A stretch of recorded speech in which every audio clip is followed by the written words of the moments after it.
From the station working for you, this is Good Morning Indiana, streaming now. It's Tuesday, September 29th, and right now on Good Morning Indiana. During times like this, with the items that's going on, I absolutely encourage seeking help. With gun violence at a record pace in Indianapolis, a local group is stepping up to help victims' families. The assistance they're offering as they work to reverse this deadly problem. The obnoxiousness of it, right in the middle of the neighborhood. We have not a single pole in this neighborhood. Taking a stance. The neighborhood opposing a 5G tower, and why they feel its proposed placement makes no sense, and why they believe it may be insensitive being so close to a memorial site. There was a need here before COVID, and that need has been exacerbated by COVID. As the pandemic continues, more Hoosier families don't know where their next meal is coming from, the effort to help, and where you can turn. And we want to thank you for joining our team here on Good Morning Indiana on this Tuesday morning. I'm Lauren Casey. Rafael Sanchez standing by from his home studio in Johnson County. Good morning, Rafael. Lauren, good morning to your official living room here on WRTV. And of course, when you step outside here in Franklin, Todd Clausen, say good morning to the cool temperatures, because wow, what a change. Yeah, you know, and get used to it, Rafael, here, as temperatures are going to be running below normal, not only for overnight lows, but afternoon highs as well, at least for the next 7 days. And I'll show you that 7-day planning forecast coming up in just a little bit. But here's what you walk out to now. 45 in Indy, 49 in Bloomington, 48's the current temperature in Muncie and Lafayette at 46 degrees. We've been kind of dealing with patches of reduced visibility with the new update that came in at the top of the hour. You notice visibility much better in Lafayette, but it's dropped a little bit here over in the Flora area, and it's gotten a little worse as you work your way towards the Cincinnati area. So if you live in Shelbyville, say, and you're heading towards Batesville, and then eventually the Cincinnati area, just be aware of that on Interstate 74, that there is some patchy, dense fog out there. But the view in downtown Indianapolis, visibility unlimited. Not an issue here in the metro area, or all of central Indiana for that matter. It's just a few isolated spots. So the sun will rise here a little after 7:30. We'll have mostly sunny skies throughout the morning hours. Then we'll just kind of turn it partly cloudy as we get into the afternoon and eventually the evening hours, with high temperatures that eventually top off in the low to mid 60s. Lauren. All right, Todd, thank you. Let's take a look right now up in Westfield. Good morning to you there in Hamilton County. This is a live picture of your commute at US 31 near State Road 32. You can see traffic is starting to pick up both northbound and southbound. Luckily, everything's traveling up to speed, and we're not monitoring any major issues right now for your Tuesday morning commute, so that is good news. Of course, we'll keep you updated. The time right now is 6:03. An overnight shooting sending 2 people to the hospital. This all happened around 12:30 this morning near 16th Street and Kildare Avenue on the city's east side. Metro Police say a car was heading west on 16th Street when it was struck by gunfire. Officers say it's not clear who fired the shots, but it may have been a passing vehicle. The westbound car then crashed into a power pole. A man and a woman inside were hit by the gunfire, and at last check, they were both listed in serious condition. Lauren, since Friday, more than a dozen people have been shot right here in the Circle City. WRTV's Kelsey Anderson joins us live this morning with a group of moms taking a stand. Kelsey, good morning. Hey, good morning, Rafael. So of those 12 shootings over the weekend, 3 people died. And of course, those families now are grieving the loss of that loved one. They're looking for help to solve these crimes, but they're also looking for help to cope with the loss that they're dealing with right now. So Purpose for My Pain is a group here in Indianapolis that does just that. It gives families a place to grieve with others who are going through the same thing. Angel Hall tells us it's a group she joined after her son was shot and killed in 2016. When these shootings occur, you are hurting a family. You're not just hurting that one person. You are impacting a whole family. Like when you kill that one person, you just killed the whole family. The group focuses on reaching out and supporting other moms who have been impacted by gun violence through things like rent, utilities, and food assistance, plus the community at large. They hold community walks, back to school giveaways to help keep school-age children on the right track. Now you can get involved with A Purpose for My Pain on Facebook. And as always, if you have any information on these shootings that happened over the weekend, IMPD wants to hear from you. You can always call anonymously to Crime Stoppers. That number is 317-262-TIPS. Reporting live, Kelsey Anderson, WRTV. Kelsey, thank you. Continuing that conversation as calls to defund the police continue across parts of the country. Here in Marion County, the City County Council is considering a proposal that would increase funding for Metro Police. The department is asking for more than $7 million, an increase for its 2021 budget. They say it would allow them to pay for all 1,743 officers. In addition, it would help the department hire more diverse officers to serve the community in which they work. Some of the money would also cover body cams along with legal settlements as they arise. But some residents want that money to be invested elsewhere in the community. If you were going to offer more training for officers with that $7 million, not more militarized weapons, not more cars, not body cams that don't work, then maybe people would be for it. Despite the overwhelming amount of comments that were against the budget increase there were some comments in favor of the increase, and they pointed towards the city's escalating murder rate and other violent crimes that have taken place in the city. The City County Council will vote on that budget at another meeting. The date has not yet been announced. And by the way, IMPD is in the process of continuing to roll out its body cam program right now. We learned on Monday that they are nearly complete with putting them into use on the east, north, and downtown districts. So far, about 500 body cams are in use. The department is scheduled to start deploying them in the northwest, southwest, and southeast districts next month, and they should be done with the rollout in mid-November. And we can also tell you police out in Speedway are getting body cams. Last night, the town council unanimously approved a contract to equip all 38 officers and their vehicles with cameras. The 5-year deal costs about $65,000 annually. It's with the same company that IMPD is using for its body cams, which helped get Speedway a deal. There's no timeline yet on when those cameras will be implemented. Good morning to Anderson, Muncie, and Tipton. Turning now to the latest on the coronavirus's impact right here on our state. 879 new cases of COVID-19 have been reported to state health officials. That is a slight decrease from Sunday's total and the lowest number of reported cases since Thursday of last week. So far, 118,322 Hoosiers have tested positive for the virus. 11 new deaths were also reported on Monday. Since the pandemic began, 3,365 Hoosiers have died with COVID-19. Now, Indiana remains in good shape when it comes to hospital resources. 40% of ICU beds in the state are available. 13% are being used by COVID patients. And 82% of the state's ventilators are available. Just over 3% are being used by COVID patients statewide. And so, Raphael, we want to take an even closer look at who's being affected by the coronavirus here in our state. Just over 48% of those infected with the virus are under the age of 40. And of that age group, those ages 20 to 29 account for the highest number of infections at nearly 21%. Infection rates of COVID-19 have been rising among young adults in the recent months. Back in May, the CDC reported the average age of someone infected was 46. In August, it was 38. And during the summer months, the highest incidence was in 20 to 29-year-olds. And we can tell you some of the hot spots for infections right now are on college campuses. And this morning, more than a dozen Purdue students are facing suspension for violating the school's Protect Purdue pledge. The pledge requires students to agree to take steps to help stop the spread of the virus on campus.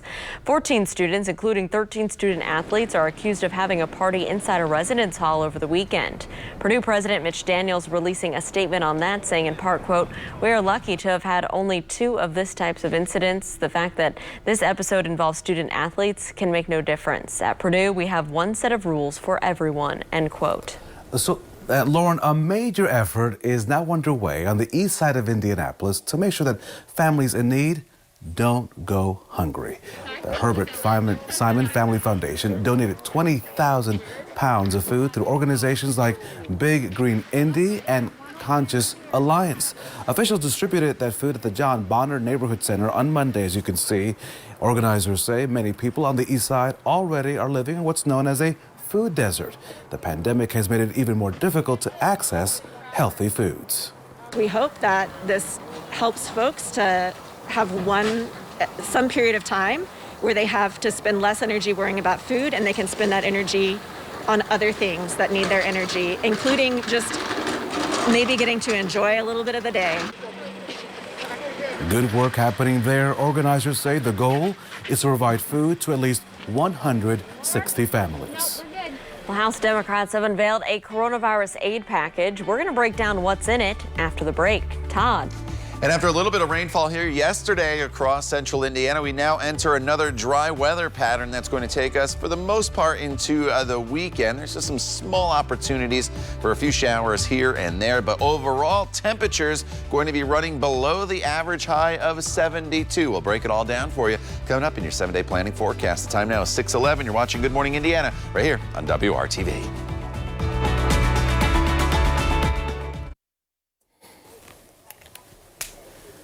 Welcome back to Good Morning Indiana. And Hoosiers could benefit if House Democrats can get a new coronavirus relief package passed soon on Capitol Hill. Here are the details. The $2.2 trillion proposal is scaled down from a previously passed version. It includes another round of $1,200 direct payments to Americans and $500 per dependent. The resumption of $600 in federal unemployment benefits that expired in July, as you recall, plus state and city aid, and an extension of the Paycheck Protection Program. A pause on student loan payments and interest all the way through September of 2021. Funding for the airline industry, education and childcare, the Postal Service, and election security. Money would also be used for coronavirus testing, tracing, and treatment. And at 6:14, President Trump and former Vice President Joe Biden are gearing up for their first debate tonight. There will be no masks, no handshakes, only a few audience members, and of course the media. On the table will be 6 topics and 90 minutes of discussion. The debate follows a week of headline-making election news, from the nomination of Judge Amy Coney Barrett to the Supreme Court to the bombshell report by the New York Times revealing the president only paid $750 in federal taxes in 2016 and 2017. Other topics will include the pandemic, ongoing protests over racial injustice, and more. Our coverage begins at 8 o'clock with the debate starting at 9 tonight. That's right here on WRTV. And you can now visit WRTV.com/election2020 for all your election needs. There you can find information on your candidates, both national and local, voter resources, and much more. So, Lauren, now to an update on the Breonna Taylor case. Kentucky's Attorney General says that he will comply with a judge's ruling and release the audio transcript of the grand jury recording. An anonymous grand juror, he filed a motion requesting all recordings, transcripts, and reports of the grand jury be released to the public. The juror said there's public interest in the information because of the distrust of the legal process. Attorney General Daniel Cameron says he is confident in the case that he presented, which only recommended a wanton endangerment charge for one of the officers involved in the botched raid that resulted in Taylor's death. Meanwhile, the former Louisville Metro Police officer charged in relation to the case, Brett Hankinson, he made his first court appearance on Monday. He pleaded not guilty to 3 counts of first-degree wanton endangerment. He's facing charges for firing blindly into Breonna Taylor's neighbor's apartments. Hankinson is one of 3 officers who fired their weapons the night that Taylor was killed. The other 2 officers, Sergeant John Mattingly and Detective Miles Cosgrove, were not charged. Hankinson turned himself in hours after that grand jury indictment. He was out on a $15,000 full cash bond shortly thereafter. Now, Hankinson's next court appearance is set for now for October the 28th. In Raphael in Maryland, William Green's family has received a $20 million settlement after he was shot and killed while handcuffed in the back of a police car. Police Corporal Michael Owen was seen calmly putting Green in handcuffs, but what happened next is not on camera. Owen shot Green 6 times in the back inside the police car. Detectives say there was no evidence of a struggle. The payment to Green's family is the biggest in state history, but it's drawing criticism from both sides. If you're going to write an historically large check it seems to me you would do that after you really understand all of the facts. These families are going to get their just dues as far as money, but you still have the issue. Well, Green's family says they plan to use the money as a resource to fight police brutality. Meanwhile, Owen is facing multiple charges, including murder, manslaughter, and assault. He's the first officer to be charged with murder in the line of duty. In California, a large wildfire, another one, this time in wine country, growing out of control with no containment in sight. This a picture of what is now being called the glass fire, and this erupted on Sunday. California Fire says the flames have already consumed 36,000 acres in this area alone. Tens of thousands of residents across Sonoma and Napa counties have been forced to evacuate their homes because of the smoke and the flames and the ash. At least 21 people have been treated for burns or respiratory issues related to that wildfire. Here at home, we're looking at a much brighter day, according to our very own Todd Clausen. Brighter, Todd, because you're back from vacation, and cooler because Mother Nature says so. Yeah, you know, it is cool this morning, and it's dry once again. Yesterday we had some rain. It felt a lot more in the way of rainfall than it actually was because that drizzle kicked in the afternoon hours, at the beginning half of the afternoon. It was just kind of pesky throughout much of the day, but it only amounted to 0.08 of an inch at the airport yesterday, bringing our monthly total for 2020 here to just over 1/10 of an inch. So we are firmly going to break this record for the driest September on record for the city of Indianapolis. We have to get to about 1/4 inch of rain through tomorrow, and that's simply not going to happen. Temperatures right now are sitting in the 40s. It's really cool this morning. Terre Haute at 42, as is Greenfield. Richmond 44 degrees. And then as you make your way to the north, 45 to 46 in many locations. One of the reasons why we cooled off so quick is the clear sky that's out there. Visibility not an issue as you look from downtown to the north. That is the good news, but there have been a few locations where the visibility is reduced just a little bit, but they're extremely isolated areas. It's nothing that's widespread across the area. Temperatures in the mid-40s here this morning.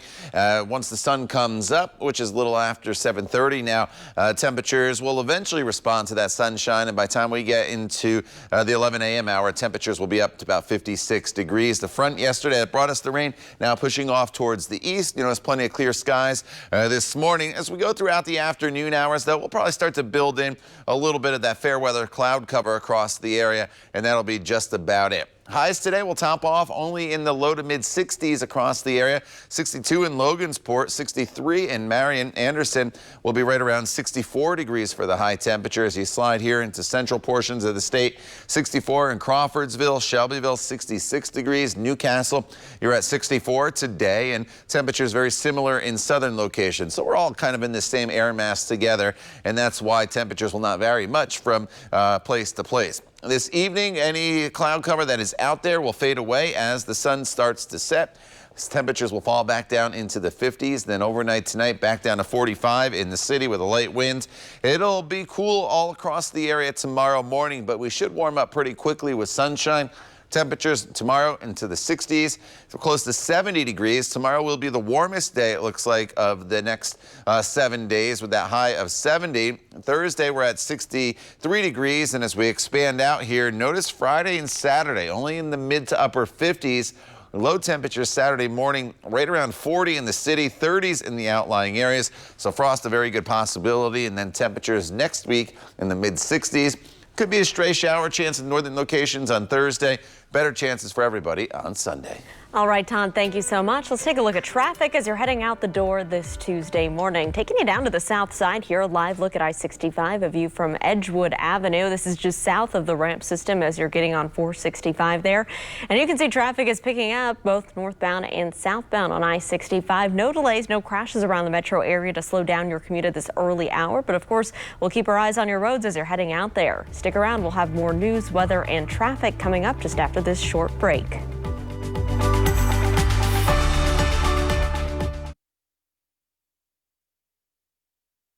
Welcome back to Good Morning Indiana. The time right now is 6:24. Raphael, it is time to talk about what's trending at 6. So I go to an amusement park, right? I love the lazy river. I like the water rides. Yeah, The other I stuff agree. kind of scares me, right? Yeah. So are you ready for a thrill, right? A thrill on this Tuesday. Universal Orlando, Lauren, I'm going to pay for your flight. We'll have a new ride next year. So that gives you plenty of time to stick around for the ride. The Florida theme park has announced a new roller coaster called the Velocicoaster. The ride will be in Universal Orlando's Jurassic World section and feature the film's franchise's trademark, the Velociraptors. How scary is that? It has 2 launches. Get this, a 360-degree barrel roll. Yeah, that'll make you feel good after that hamburger. And a 100-foot-long zero-gravity stall. That's when the track rotates 180 degrees, putting riders upside down and making you feel oh so much fun. And you can scream and yell. Lauren, trip? I'm paying for the trip. All on me. Good luck with that. I cannot do roller coasters, Raphael. Just watching that video makes me kind of nauseous. Fun for people who like that, though. Okay, so what's the best way to celebrate Halloween amid the COVID-19 pandemic? Well, this Texas software engineer is using a robot named Artie. Luke Keys usually runs a haunted science lab in his garage for Halloween, but this year he'll deploy Artie to roll the candy to trick-or-treaters and encourage social distancing. He's also constructed a candy cannon. So, Raphael, we don't need to cancel trick-or-treating. We just got to get a little creative. Now, we have the bowl ready here at the Franklin location, so stop on by. Right. We have Almond Joy, Snickers, Kit Kat, everything chocolate you want. We have nothing healthy at the Sanchez home. Perfect. Nothing. Yeah, we are not that healthy home, so sorry. The neighbors are, though. Go to the neighbors. They're good people. So congratulations to Tina Capps. Tina is today's hometown hero. Congratulations to you, Tina. The owner of the Kidley Inn has organized a number of bike rides, Lauren, to raise awareness for the unsolved murders of those 2 Delphi girls killed in 2017. She's also raised thousands of dollars for the memorial park under construction in the name of the girls. Thanks to her and to all those working to make a positive impact every day in our state. Now, time to check your forecast with the one and only Todd Clausen. Good morning, TK. Raphael, good morning to you. And I look forward to that all-expenses trip to Universal Studios because I will ride the roller coasters. So those are my favorite. All right, outside right now, 45 degrees with clear skies across the area. You'll definitely need the jacket this morning. And there's a little bit of patchy fog in some isolated spots, but it's not widespread. As you see in the center of your screen there, the view from downtown to the north, you see the lights off in the distance. So we're not looking at any issues as far as visibility goes in the metro area. We start off mostly sunny today. We turn to partly cloudy later on this afternoon with high temperatures, Lauren, that will be in the low to mid 60s. All right, Todd, thank you so much. So we know the pandemic has changed a lot of traditional celebrations. As the holiday season approaches, some kids may be wondering, will Santa still be able to make an appearance? Does he have to social distance? I don't know. Working for you, our John Matarese shows us how visits to the Jolly Elf may look a little bit different this holiday season. As the pandemic stretched from spring to summer, then fall, and now the holiday season, it's looking more and more like it could affect Santa Claus. Don't worry, kids, the Grinch is not stealing Christmas. Santa will still get you your presents on Christmas Eve, but you may not be able to visit him in the mall and at tree lighting ceremonies this year. USA Today says Santa may find himself unemployed in many communities as COVID rules prevent him from greeting children and posing for pictures. The report says Santa bookings are already down sharply this year and that he can forget about visits to boozy office Christmas parties that also are not happening. One possible solution, USA Today says some malls will install plexiglass barriers where kids will still be able to meet Santa through glass. As always, don't waste your money. I'm John Matarese. Good morning, Indiana. From the station working for you, this is Good Morning Indiana, streaming now. Now on Good Morning Indiana, it's Tuesday morning, so let's take a look at your 6:30 news feed. A northern Indiana teacher has been charged with battery against an 8-year-old student. Police say Deborah Wiley repeatedly pulled the student's legs out from underneath them at a school in Warsaw in Kosciuszko County. The Warsaw School District says the teacher has been suspended and the legal process to fire the teacher is now underway. The police in Speedway getting body cameras. The town council unanimously approved a contract to equip all 38 officers and vehicles with cameras. The 5-year deal costs about $65,000 a year. It is with the same company that's providing body cameras for Metro police officers. The president of Notre Dame University apologizing for not wearing a mask at the White House Supreme Court nomination ceremony the past weekend. Reverend John Jenkins was unmasked, sitting close to other people at the ceremony for appeals judge and Notre Dame law professor Amy Coney Barrett. Jenkins has previously called on Notre Dame students and faculty to closely follow COVID-19 protocols. The time right now is 6:30 here on our Tuesday morning. Thanks for joining our team on Good Morning Indiana. If you are heading out the door, maybe you're not staying in your studio at your house, Raphael, people may need to grab a little bit warmer jacket.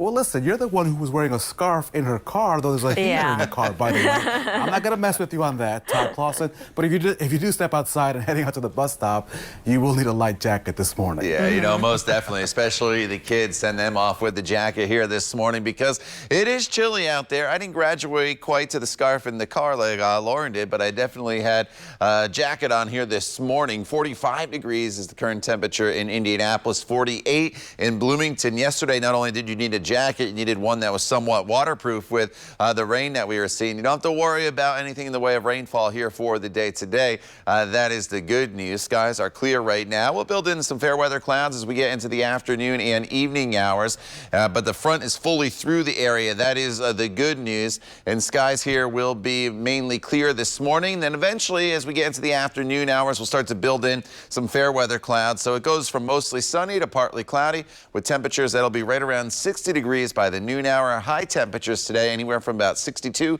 to 66 degrees. Lauren. All right, Todd, thank you so much. Let's take a look right now at traffic up on the north side. This is our commute right now. Busy morning here on I-465 near Michigan Road. You can see traffic really picking up there in all lanes, traveling both eastbound and westbound. Thankfully, no crashes to report in this area to slow down your commute. But of course, we will continue to keep our eyes on your roads throughout your Tuesday and keep you updated on any trouble spots. So COVID-19 cases continue to be elevated even as the state moves forward with its reopening plan. The state's health department's latest report confirming 879 new cases of the coronavirus. 11 additional deaths linked to COVID-19 were also reported. The department says that the positive test rate is also inching back upward. The 7-day average for unique individuals is now at 6.8%. That moving average has been falling since late August. It is no secret that the pandemic is decimating many businesses across our city, our state, as well as our country. But for Crab 99 in downtown Indianapolis, that is not the case. The Cajun seafood restaurant, formerly known as The Boiling, relaunched and moved into a larger space just 3 months before the pandemic derailed downtown life. Restaurant managers say they've survived the pandemic mainly because of their loyal customers. Last March, this COVID thing happened. Yes, our sales went slow, but I think we are one of the luckiest restaurants here in Indianapolis that we're still alive and kicking. Mendez says through the coronavirus pandemic and protest shutdowns, the business has not needed financial help from the government. He says that's in part because the landlord lowered the rent, but even more so thanks to loyal customers who literally kept the lights on. This morning, he's calling on Circle City residents to do the same for other businesses and to help save downtown Indianapolis. Democracy 2020 now, and the race for the White House picks up tonight with the first of 3 presidential debates. A major new topic expected to be is this week's news on President Trump's tax returns could be shaking up the race a little bit. The campaign of the Democratic challenger, Joe Biden, releasing a new ad shortly after the news was broken by the New York Times. The ad shows what the campaign says is a typical amount of federal income tax paid by several workers and the $750 in federal taxes the president paid during each of his first 2 years in the White House. Since the president gets the first question in tonight's debate, he could have another chance to give some more specific answers on that topic. Coverage of tonight's presidential debate begins at 8 p.m. with a 2020 special from ABC News. The debate itself begins at 9 o'clock tonight. Don't forget to stay tuned for the news at 11, only here on WRTV. And our Democracy 2020 coverage continues now. If you're not registered to vote, do it now. The deadline to register is now less than a week away. That's next Monday, October the 5th. Early voting begins the very next day, Tuesday, October the 6th, and lasts all the way through November the 2nd. As you know, Election Day is November the 3rd. And if you need to take part in absentee voting by mail, you should file an application for a ballot immediately. The deadline to turn in your ballot application is October 22nd. Then when you get your absentee ballot, you must have it filled out and turned into your county election officials by noon on Election Day. Again, that day for the election is November 3rd. And we have your guide to the November general election up right now on our website, WRTV.com. It includes all the dates that you need to know, those deadlines, so that you can make sure your vote counts. Again, it's all at WRTV.com/vote in 2020. So, Lauren, confusion is now surrounding the U.S. Census. The U.S. Commerce Secretary, the guy in charge, Wilbur Ross, he says the census count will end next Monday. Now, his announcement comes despite a judge ordering it to continue all the way through the end of October. This morning, groups like the Community Alliance of the Far East Side, they continue to make sure people are being counted. The community organization is invested in the effort. The census determines how more than $675 billion in funding is allocated across our country. We talked with a Far East Side resident who says participation could change things in the community. We're missing so much, and we can look like the North Side, or we can look like the South Side, Fountain Square area, but we need that money, we need that funding. And people don't realize we can have that just by filling out the census. The Community Alliance says many minority neighborhoods are undercounted during the census process. Well, as the city approaches a record for homicides in 1 year, one group says they've seen enough. Next, a live report on the help available for victims' families and the group trying to reverse this deadly problem. It's 6:36. We'll be right back.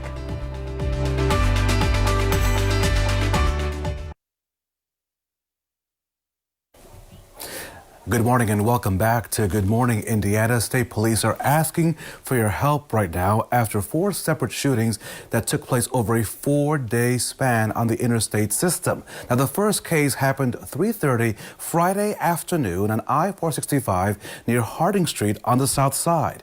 Around 7 hours later, gunshots hit a car on 465 at Emerson Avenue on the city's southeast side. Then at 4:30 Sunday afternoon, gunfire hit a semi-tractor trailer on I-74 at the 70-mile marker on the city's west side. And around 2:30 Monday morning, an 18-year-old was shot on I-465 near I-65, that also occurring on the city's west side. On Monday, a bystander drove the victim to the hospital. He's expected to survive. In one of the other cases, a teen was injured by broken glass. Investigators tell us the shootings, they believe, are not related, but they do believe road rage may be the motive in 3 of those incidents. If you witnessed any of these attacks or have any information about these cases, you're being asked to call Indiana State Police right now.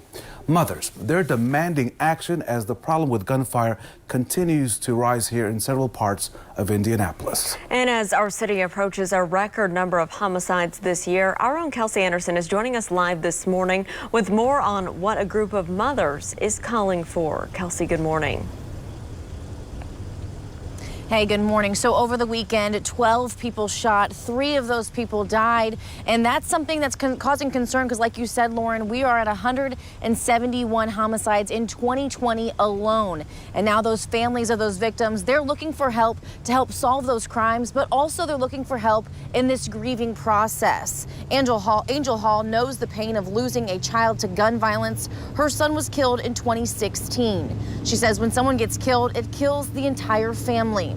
She's part of the support group Purpose for My Pain, and she encourages anyone struggling to cope with a similar loss to reach out for help. I was a little hesitant and confused at first when I first joined the group, but it really did help me move forward with knowing that it is other moms out here that have experienced the same exact feeling. Purpose for My Pain helps support mothers impacted by gun violence with emotional and financial assistance. The group also hosts community events, and you can get involved by calling them. That number is on your screen right now. It's 317-983-1418. You can also reach out to them on Facebook. And as always, if you have any information on the shootings that happened this weekend, IMPD wants to hear from you. You can always call anonymously to Crime Stoppers. That number again is 317-262-TIPS. Reporting live, Kelsey Anderson, WRTV. It took them a long time to recover from tragedy. Up next, how one neighborhood is now fighting back once again, this time against a company who residents say is showing a lack of respect for what happened to them years ago. It's some badly needed help for a food desert. Coming up, how one organization is trying to make sure that fewer families in our city are going hungry during the pandemic. Todd.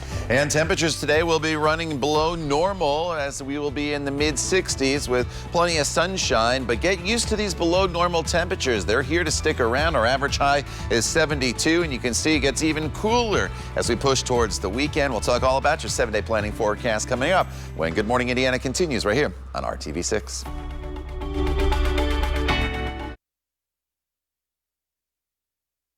It is 6:45. Welcome back to Good Morning Indiana. We're keeping a close eye on traffic as you're heading out on the roads this morning. Here's a live look in the downtown area at I-65 and I-70 at the North Split, where traffic's picking up and traveling up to speed. No crashes to report around the Indy metro area at this hour. Only on WRTV, you can add another neighborhood to the list demanding that new construction not happen in their backyard. Raphael, it's taken 8 years for the Richmond Hill subdivision to recover from that deadly South Side explosion. And Lord, now the people in that neighborhood pushing back against a 5G project. The sunflower grows in honor of Dion and Jennifer Longworth. Dion loved gardening. His wife loved teaching. The couple killed in the 2012 Richmond Hill explosion on the south side of Indianapolis. The lot where their home once stood remains empty, as the rest of the neighborhood has seen new construction in the past 8 years. Looky, look at the pumpkin. Oh, it's a pumpkin. Yeah, so I picked about 6 of them. Vicki Kerner built a new home on a lot where the previous house was destroyed in that blast.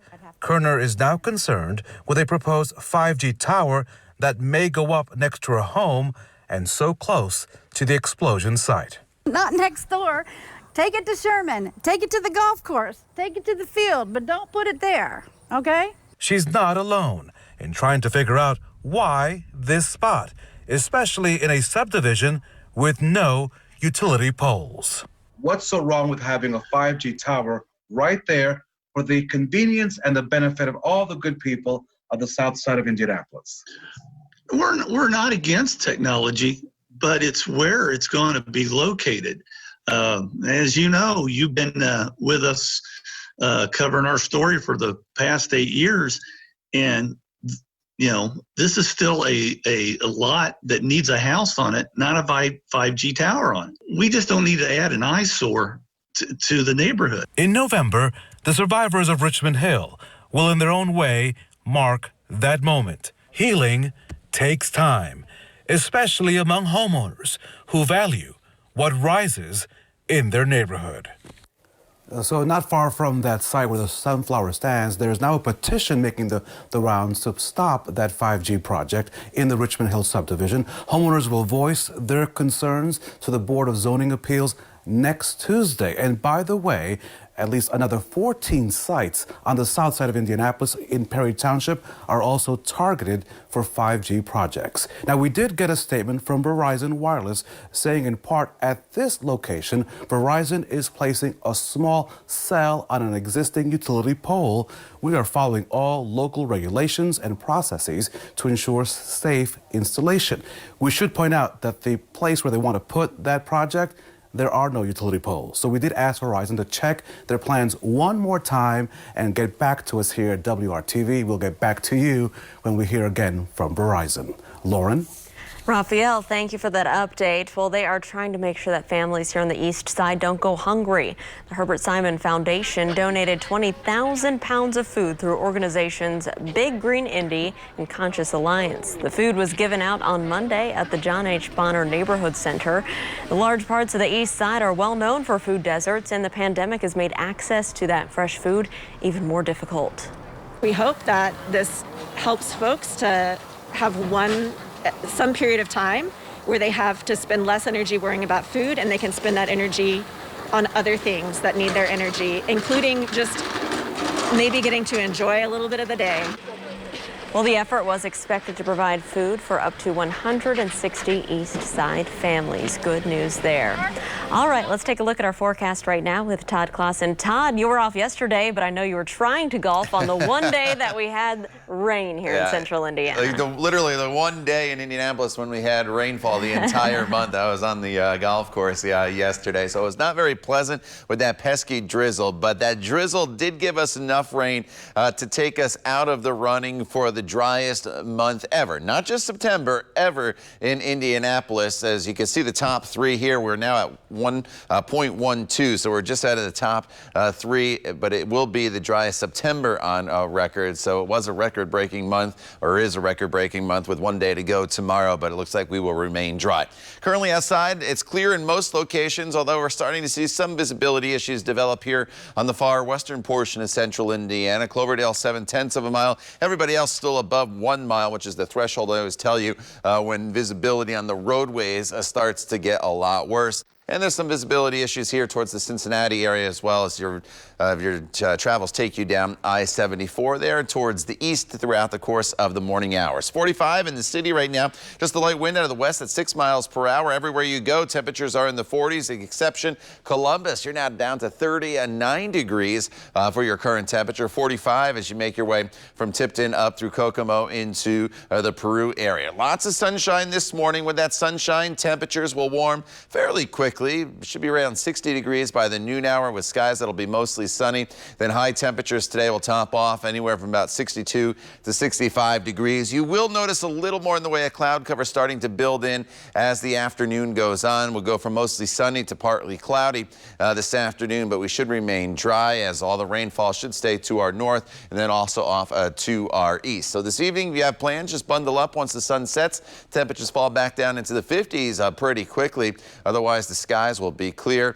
Low temperatures tonight going back down into the 40s in most locations, so pretty similar to this morning. And then for the day tomorrow, it's very similar to today in the sense that we start off with sunshine and then turn it partly cloudy. The difference is tomorrow, it's a little bit warmer as your high temperature gets up to 70 degrees. It's the warmest day that we have in the next 7 days. As you see, Friday and Saturday only in the 50s. And Saturday morning, look at that low temperature, 40 degrees. That's in the city. 30 is pretty widespread in the outlying area. Could be our first potential morning for widespread frost this fall season. And then on Sunday, that's the next best chance of seeing some scattered showers in the forecast. Lauren. All right, Todd, thank you so much. Let's take a look at traffic as you are heading out there this Tuesday morning. No crashes to slow you down here on the west side. This is a live picture of I-465 and I-74 near Crawfordsville Road. Traffic is picking up, as you can see by all the headlights there on your screen. Of course, we'll keep you updated. So which couple got the boot? Coming up in the next hour of Good Morning America here on WRTV. It was Disney night on Dancing with the Stars. Was a famous cat lady saved by the Lion King? Or was her routine less than perfect? That's my inner Eartha Kitt for you on this Tuesday morning. You're watching Good Morning Indiana right here on WRTV.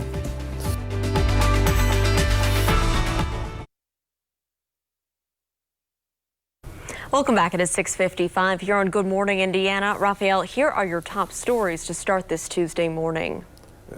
2 people in the hospital after gunfire on the city's east side. This happening overnight. It happened at 12:30 this morning near 16th Street and Kildare Avenue. Metro Police say the gunfire hit a car heading west on 16th Street. Officers say it's not clear who fired those shots, but it may have been a passing vehicle. The westbound car then crashed into a power pole. A man and a woman inside were hit by the gunfire. We're told they are in serious condition. The City County Council took comments last night on the proposed $7 million budget increase for IMPD from Mayor Joe Hogsett. Several members of the community argued money should be steered towards other services following the weeks of protests over police shootings over the summer. A final vote on the budget has not been scheduled yet. And more than a dozen Purdue students facing suspension for violating the school's rules on slowing down COVID-19. The students are accused of having a party inside a residence hall. Purdue's president says it is a violation of the school's COVID-19 rules. And we got to talk about the forecast today, Todd. It is finally really feeling like fall out there, especially yesterday. We got that chill in the air. It's here. You know, it is. And yesterday was kind of damp as well with that drizzle that was off and on throughout much of the day. We got rid of that. That's the good news. But look at these temperatures straight across the board. They are going to be below normal. Our normal high is 72. We get close tomorrow, but then only highs in the 50s on Saturday and Sunday. Low temperatures in the 40s. Straight across the board. In fact, Saturday morning, most locations will be in the 30s. So definitely more fall-like, some small rainfall opportunities. There could be a spot shower in northern locations on Thursday, but the better chance of showers, and it's not a great chance, so don't cancel any plans. That will be during the day on Sunday. All right, Todd, thank you so much. We are back here in 25 minutes and all throughout Good Morning America with news, weather, and traffic updates. Have a great Tuesday.